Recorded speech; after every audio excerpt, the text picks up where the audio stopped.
Ito mga boss alam ko naman na alam nyo rin na may mga bagong issue ngayon about mga content creator, influencer, yan, mga vlogger na yan, di ba?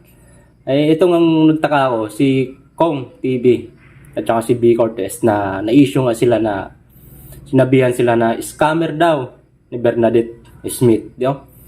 So, ako naman, siyempre, lahat naman tayo chismoso eh. Nakikichismis lang din ako. Nagtataka ko dito, bakit sinabihan ni Bernadette Smith na scammer si Kong? So, saan niya nakuha yung ganong idea, no? Pwedeng sabihin na natin na pwedeng totoo, pwedeng hindi, pwedeng nantitrip lang si Bernadette kasi wala namang mukhang pinapakita si Bernadette eh. Pero meron akong nabasa doon na post ni Bernadette na source from Deep Web. Medyo familiar din ako sa ganyang website na Deep Web eh. Ewan ko lang di ko alam na kung doon ba siya gumagalaw sa ilalim na yon. Medyo malalim na yon yung site na yon. So yun lang. Tapos ngayon doon sa post nga rin ni Bernadette na marami palang sangkot na mga influencer, yung mga vlogger na yan na sangkot sa scam.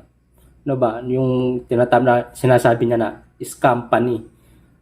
Ba, scammer yung company. So, para sa atin, malabong gawin ni Kong yon. Kilala natin si Kong, di ba? Kilala natin si Kong na hindi niya gagawin yon. Maaring si Bernadette parang for content lang siguro, pampahype lang, nagpapansin lang siya kaya biglang binira niya si Kong. Parang pwedeng ganun lang yung balak niya para makilala siya. Yun lang, na nanira. Gusto lang sumikat, parang yun lang ang trip niya sa buhay niya. Kasi kung titignan natin, malabo talagang gawin ni Kong yun. Alam naman natin si Kong kung gaano ka-humble yan. Parang siya yung number 1 standard ng mga vlogger dito sa Pilipinas eh. Diba? Yung mag-asawang yan, B. Cortez. Ngayon, may lang ako may naisip lang akong kakaiba. Siguro si Bernadette Smith at saka si Pinuno, yung kaibigan ni Kong, magkasabot to eh. Pwedeng magkasabot to eh, di ba? Tinitira ni Pinuno si Kong. Tapos tinitira naman ni Bernadette si Kong. Pwedeng si Pinuno at saka si Bernadette, pwedeng magkasabot. Pwedeng pwedeng si Pinuno lang din yon, gumawa ng panibagong page. Iniisip ko rin. Pinuno, umamin ka na, kasabot mo si Bernadette na. Okay.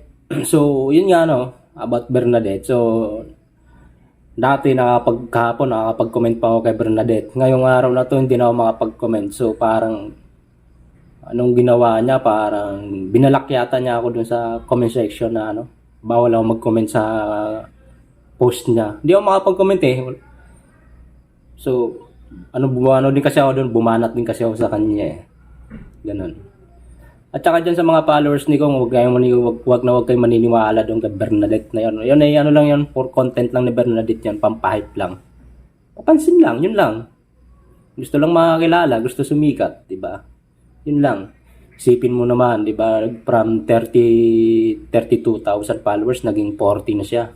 So, di ba, dumagdag. Ibig lang siya, nagpapansin lang para dumami followers. So, yun lang. Maraming salamat sa panonood. Pinuno, umamin ka na, kasabot mo si Bernadette. Bye-bye.